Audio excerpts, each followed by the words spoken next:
Президент Таджикистана Эмомали Рахмон принял генерального директора швейцарского агентства по развитию и сотрудничеству, СДК, Мануэля Загера во Дворце наций 6 сентября.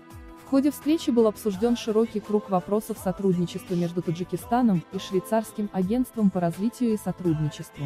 Президент страны Эмомали Рахмон выразил признательность за постоянную поддержку Швейцарской конфедерации, которая осуществляется благодаря эффективной деятельности швейцарского агентства по развитию и сотрудничеству. В ходе встречи стороны обсудили вопросы сотрудничества в области водоснабжения и санитарии, изменения климата, образования, здравоохранения и занятости, верховенства права, а также развития реального экономического и частного секторов. Стороны выразили заинтересованность в развитии отношений по реализации отраслевых проектов, расширению торговли, инвестиций, совершенствованию банковской системы страны, открытию совместных предприятий, в том числе в различных отраслях промышленности.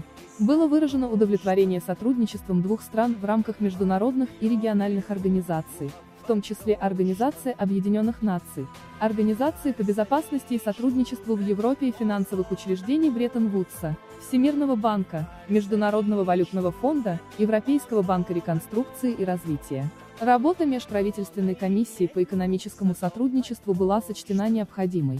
В ходе встречи стороны также обсудили эффективность совместных усилий правительств по совместной борьбе с разрушительными явлениями терроризма, экстремизма, незаконного оборота наркотиков и транснациональной организованной преступности.